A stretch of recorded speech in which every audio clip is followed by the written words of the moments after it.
É importante entender o que o 5G está fazendo e o que eles dizem que está fazendo. Nos foi dito no documento informativo Trípoli 4 que essa tecnologia fritava os seus olhos na Segunda Guerra Mundial.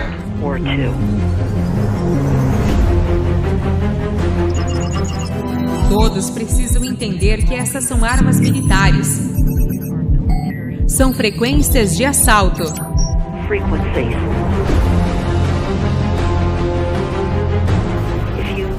Se você não souber nada mais além disso, é isso que você precisa saber. É radiação por micro-ondas, com certeza.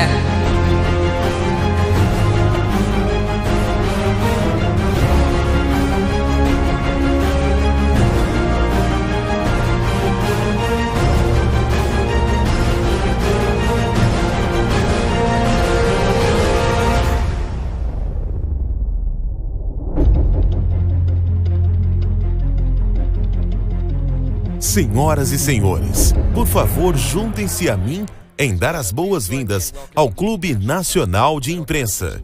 O diretor federal da Comissão de Comunicação, o senhor Tom Weller. It's an honor to be here at the National Press Club. The first generation wireless 1G was voice. The second generation 2G allowed both talk and text. The third generation, 3G, the internet, in a limited way. And today's technology, 4G, completed that digital migration. But if anyone tells you that they know the details of what 5G is going to become, run the other way. O 5G é o assunto do momento. Qual é a percepção que o consumidor brasileiro vai ter quando o 5G chegar? Let us show you a world where everything connects. It's a whole new reality out here. That stone face. Where no world's beyond your reach.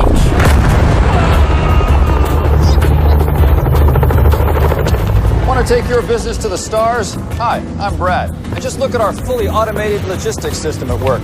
It will improve your business in ways you never thought possible. Time saved means money saved. Rock and roll.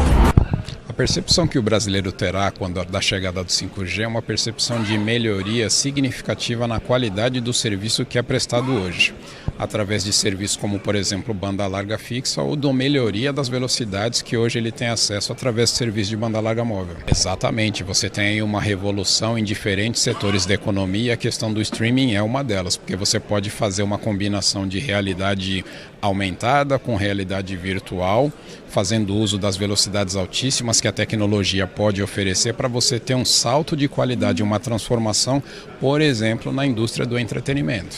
Give it up for Ashley Eternal! See me dancing on the stage. Spotlight on me shining strong. This happiness inside of my heart. Baseball stadiums here in South Korea are being fitted with cutting-edge ICT and 5G technologies to take fans closer to the action than they've ever been before.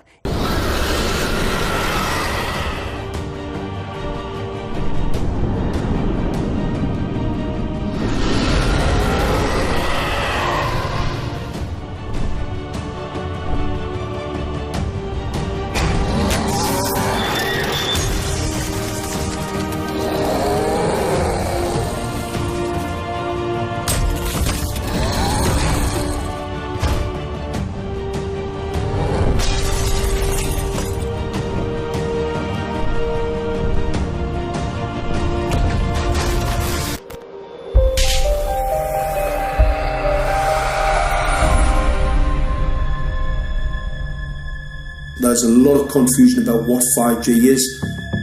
The G stands for generation. So you started off with the first transmitter system. Back in the 1980s. In the 80s, yeah. So you had 1G, then you had 2G. And as the generations moved on, you started to see more complex signal systems, cleverer pieces of antenna designs, etc., etc. So the whole thing became more data, quicker downloads, etc., etc. However, 5G is something completely different. There's no doubt now that electric waves, electromagnetic forces cause direct biological effects. There's thousands of peer-reviewed papers on this subject. There's no doubt about it. But what are these effects? How are they affecting us? What can we do about it? We're now at a stage where we're putting in what's called 5G, which is a special type of broadcast for high-density information transfers. And it turns out that this is the same frequency bands that are used in crowd dispersal weaponry.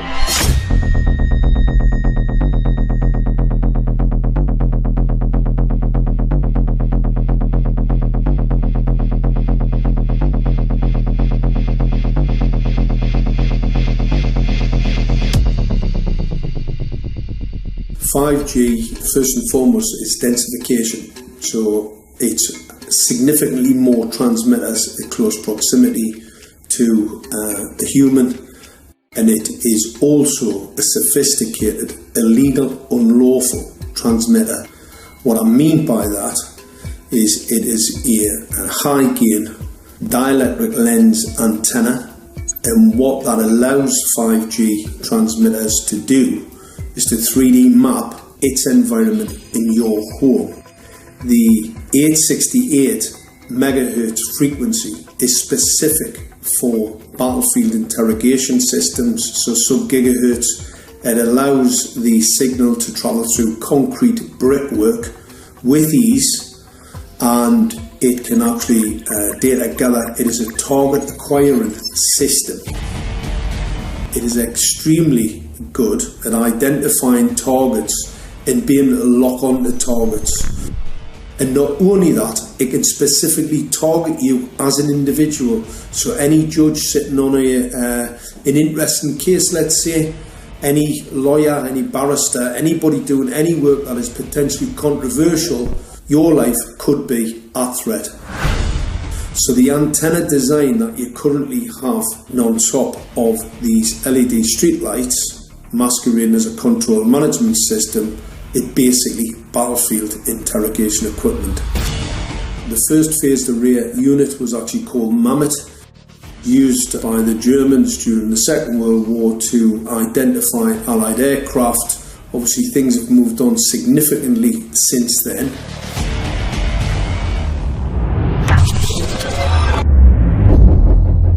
A tecnologia 5G já está próxima de se tornar realidade. Mas para que ela seja implementada no Brasil, é preciso ter um ambiente adequado. Em Brasília, especialistas do setor e representantes do governo debatem os próximos passos da tecnologia. O 5G é a última evolução tecnológica das telecomunicações. Ele é muito mais do que a telefonia móvel. Ele é uma nova tecnologia, é uma nova forma de se fazer telecomunicações. Os chineses comemoram hoje uma vitória significativa na guerra do século XXI, que é travada no campo tecnológico. A Rússia anunciou nesta quinta-feira um acordo com a gigante das telecomunicações, a Huawei, para a implementação da rede 5G de telefonia celular no país. A companhia chinesa tem sido duramente atacada pelos Estados Unidos nos últimos meses. Olhe para a situação da Huawei e tentativas sem cerimônias de excluí-la do mercado internacional. Isto já é chamado em alguns meios de comunicação de primeira guerra tecnológica da época digital, que começa agora. O presidente Xi Jinping afirmou que a China está disposta a compartilhar a tecnologia 5G com todos os sócios.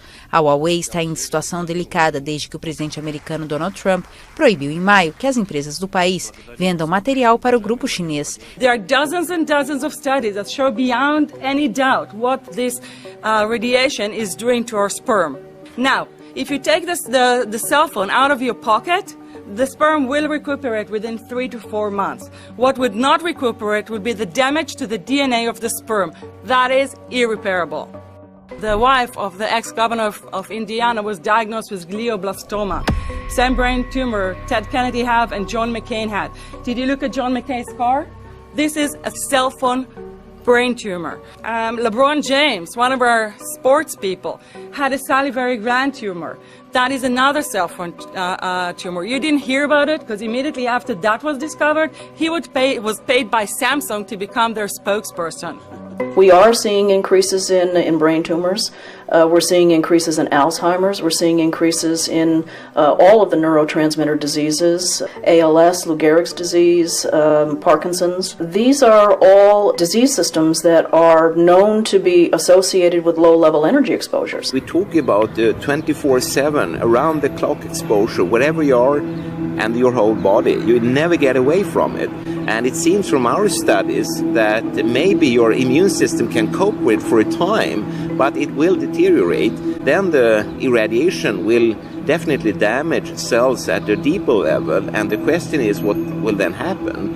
Did you hear about people coming to you as far as having complaints about illness? We were made aware of health complaints following installation of smart meters, and we wanted to verify this using our field work. So I measured the field of about 30 different people while they stood 1 foot in front of the smart meter, and in every single case the human energy field was obliterated as they stood in front of the smart meter. So in our first slides, what we see is normal cells, and the structure of the cells is intact and sound. This is what we would expect from a normal sample. So after 2 minutes of exposure in front of the smart meter at about 1 foot away, we see a totally different story. Sample 1, you can see a lot of degradation in the cells. The cell walls have been broken, and you see changes in the cells which are called mycoplasma. It shows a mutation to the cell. In the second sample, we see a different type of degradation to the cell membranes. You can see a corrugation here. This is called bottle cap formation, and it's known that this occurs due to oxidation or exposure to free radicals. So this third subject, when we did her sample, she had to be pulled away from the meter after 45 seconds because she complained about an increasingly severe headache. And here you see a phenomenon called rouleau, where the red blood cells are stacking up, which makes it very difficult for the blood to deliver oxygen to the tissues as they would be their normal function. Every single one of these is a degradation. Every single one of these shows a trauma to the blood cells, and that came from something, and the only variable was the smart meter. The good news in all this is the patient and the blood can return to normal once they have been removed from the influences of these stressors. When those first studies were performed years and years ago, nobody knew about the importance of the microbiome, the role of the microbiome and the immune system, and even less the role of the microbiota inside our brains, that is, the microbes that are normally resident inside our brains, whose influence on brain function is nothing but immense. And you may think, well, who cares about the microbes? The less microbes we have, the better it is. Well, we know by now that this is not absolutely the case, because microbes are truly essential for the development and function of all our organs and systems. Our immune system is based on the microbes we have in our gut. And our brain also has microbes that influence its function. This is going to eviscerate microbial DNA inside human beings, which is our effective operating system, number one. So it may not impact human DNA in laboratory experiments right now, and they're saying it doesn't impact human DNA. But given that human DNA is less than 1% of the cellular DNA in the human body, the rest of the cellular DNA is microbial, and we know that this will eviscerate microbial DNA. So we're talking about a takedown of the operating system of human beings. Exactly. I couldn't have put it better myself.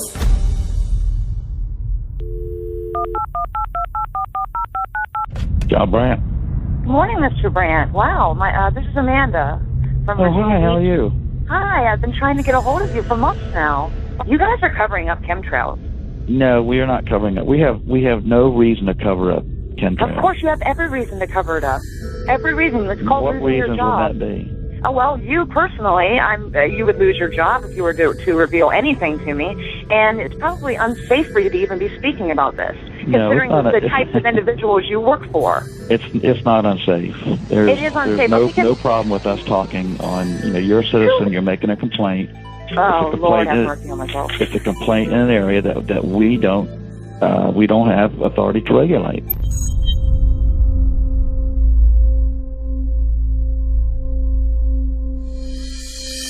So the connection between chemtrails and 5G.